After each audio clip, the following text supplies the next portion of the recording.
Hello दोस्तों, आपका स्वागत है हमारे यूट्यूब चैनल पर। आज की हमारी कहानी है गरीब किसान और घमंडी ज़मींदार।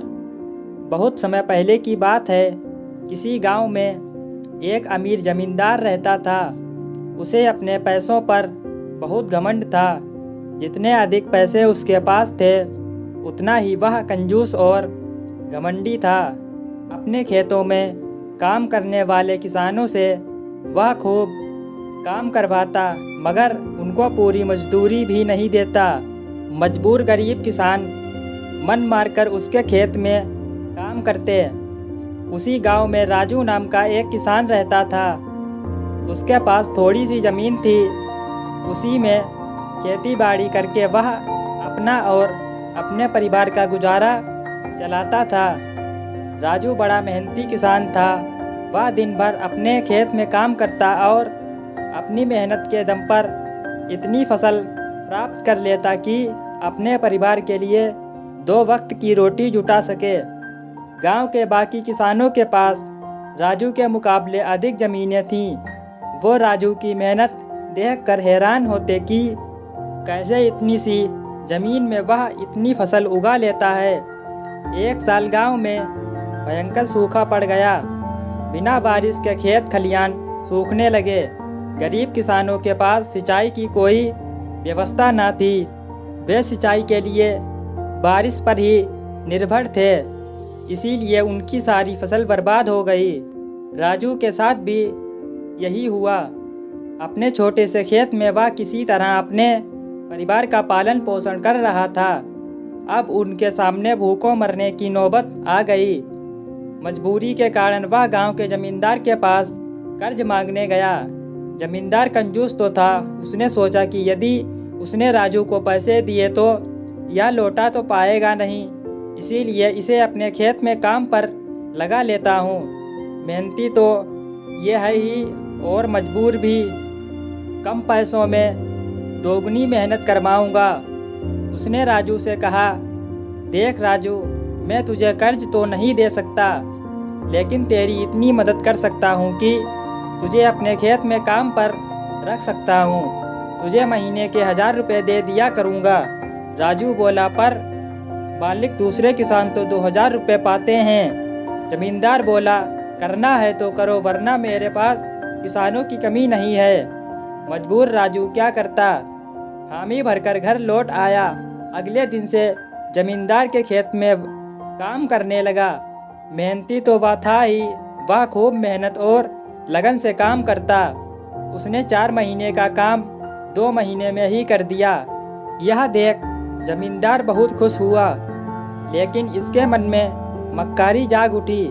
उसने सोचा कि 4 महीने का काम तो इसने 2 ही महीने में कर दिया, क्यों ना इसे निकाल दूं। इससे मेरे 2 महीने के पैसे बच जाएंगे। उसने राजू को बुलाया और उसको 2 महीने के पैसे देकर कहा, राजू, या ले तेरे पैसे, कल से मत आना, अब मुझे तेरी ज़रूरत नहीं। यह सुनकर राजू परेशान हो गया। बड़ी मुश्किल से उसका घर चल रहा था। अब अपने परिवार का भरण पोषण कैसे करेगा। वह जमींदार के सामने गिड़गिड़ाने लगा कि उसे काम से ना निकाले, लेकिन जमींदार ने उसकी एक ना सुनी और उसे काम से निकाल दिया। राजू आंखों में आंसू लेकर घर लौटा। चिंता से रात भर उसे नींद नहीं आई। सुबह उठकर उसने फैसला किया कि वह फिर से जमींदार के पास जाएगा और उससे विनती करेगा कि उसे वापस काम पर रख लें। वह जमींदार के घर के सामने जाकर बैठ गया। सुबह उठकर घमंडी जमींदार अपने घर से बाहर निकला तो राजू को घर के सामने बैठा हुआ देखा। उसने राजू से पूछा, क्या हुआ राजू, क्यों आया है। राजू जमींदार के पैरों पर गिर पड़ा और गिड़गिड़ाते हुए बोला, मुझ पर दया कीजिए मालिक, मुझे काम पर रख लीजिए, मेरा परिवार भूखा मर जाएगा। जमींदार ने उसकी एक ना सुनी और उसे धक्के मार के वहाँ से निकाल दिया। राजू उस समय तो वहाँ से चला गया, लेकिन अगली सुबह फिर सेठ के घर के सामने जाकर बैठ गया। जमींदार ने उसे फिर बुरा भला कहकर भगा दिया अब से रोज यही क्रम चलने लगा। राजू रोज जमींदार के घर के सामने जाकर बैठ जाता और जमींदार उसे भगा देता। पूरे गांव में इस बात की चर्चा होने लगी। सब जमींदार को भला बुरा कहने लगे। तंग आकर जमींदार ने सोचा कि क्यों ना कुछ दिन परिवार सहित दूसरे गांव चला जाऊं। मुझे घर पर न देखकर राजू यहां आना बंद कर देगा। अगले दिन वह परिवार सहित दूसरे गांव अपने रिश्तेदार के घर चला गया। 10-15 दिन रिश्तेदार के घर रहने के बाद जब वह अपने घर लौटा तो राजू को अपने घर के सामने बैठा नहीं पाया।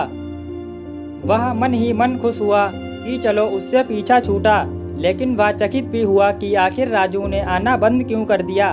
उसने गांव वालों को बुलाकर पूछा तो पता चला कि राजू घायल है और अपने घर पर पड़ा हुआ है। जमींदार ने पूछा क्या हुआ उसे। एक जमींदार ने कहा, मालिक आप जब दूसरे गांव चले गए थे तब भी राजू आपके घर के सामने बैठा रहता था। एक दिन आपका खाली घर देखकर कुछ चोर चोरी करने के इरादे से आपके घर में घुसे, लेकिन वो राजू की नज़र में आ गए। राजू अपनी जान की परवाह ना कर उनसे उलझ गया और उन्हें भगा दिया। उनके बीच हुई लड़ाई के कारण राजू घायल हो गया। ये जानकर जमींदार को खुद पर शर्म आने लगी कि उसने राजू के साथ कितना बुरा किया, लेकिन इसके बाद भी राजू उसके घर चोरी होने से बचाने के लिए चोरों से उलझ गया। वह पछताने लगा। उसने राजू के घर जाने का फैसला किया। वह राजू के घर पहुंचा तो देखा कि राजू बड़ी दयनीय अवस्था में चारपाई पर पड़ा हुआ है। उसके बच्चे भूख से बिलख रहे हैं। यह देख जमींदार का दिल भर आया। उसने राजू से अपने किए की माफ़ी मांगी, उसका इलाज करवाया और ठीक होने के बाद अच्छी पगार के साथ उसे फिर से काम पर रख लिया। दोस्तों, अगर आपको यह कहानी अच्छी लगी हो तो हमारे चैनल को सब्सक्राइब और इस कहानी को लाइक ज़रूर करें। चलिए मिलते हैं अगली एक और न्यू कहानी में।